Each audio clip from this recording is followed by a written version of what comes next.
So hello বন্ধুরা, সবাইকে good morning. তো আমি হচ্ছি মাহারুল আর আমি বর্তমানে আছি চেন্নাই। সো তোমরা তো জানোই যে আমি একটা চ্যালেঞ্জ নিয়েছি 50 দিনে 50,000 টাকা ইনকাম করে দেখাবো এই চেন্নাইয়ের মাটিতে। সো আজকে হচ্ছে তার 48 নম্বর দিন। দিয়ে সকাল সকাল ঘুম থেকে উঠে দেখি ঘরে কেউ নেই, মানে সবাই বাইরে গিয়েছে।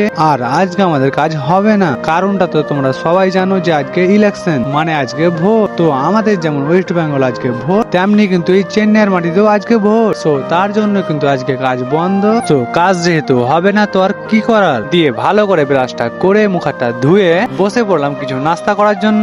আর আজকে আমাদের সকালের নাস্তা হচ্ছে এই যে কিছু খেজুর, কিছু খানদানি এবং এই যে কাঠবাদাম, তার সঙ্গে কাজু। সো দেখতেই তো পেলা আজকের নাস্তা। আর কালকের ভিডিওতে তোমাদেরকে বলেছিলাম যে আমার রাত থেকে শরীরটা অনেকটাই খারাপ, আর আজকে শরীরটা হচ্ছে তার চেয়েও খারাপ। তো শরীর যেহেতু খারাপ হয়ে গেছে, তো তার তো কোনো একটা ব্যবস্থা নিতে হবে। দিয়ে আমি এবং আমার ভাতিজা, তার সঙ্গে আমার একটা বন্ধু, সো আমরা তিনজন মিলে হাঁটতে হাঁটতে চলে আসলাম হসপিটাল ডাক্তার দেখার জন্য।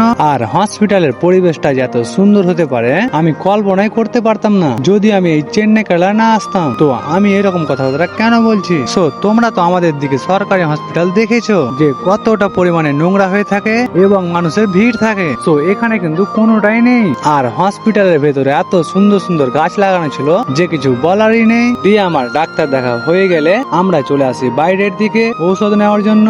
আর আমাকে কিন্তু হসপিটালের ভেতরে অলরেডি দুটো ইঞ্জেকশন করেছে। সো তোমাদেরকে দেখাতে পারিনি, কারণটা হচ্ছে হসপিটালের ভিতরে ভিডিও অ্যালাউ ছিল না। সো তার জন্য কিন্তু তোমাদেরকে দেখাতে পারলাম না। সো ডাক্তার দেখা কমপ্লিট, এইদিকে আমার ওষুধ নেওয়া কমপ্লিট। তো সবই যখন কমপ্লিট, দিয়ে আমরা আবারও তিনজন মিলে হাঁটতে শুরু করে দিই ঘর যাওয়ার জন্য। সো আজকের মতো ভিডিওটা এখানে শেষ করলাম। তো দেখা হচ্ছে নেক্সট ব্লগে। So tata, bye bye.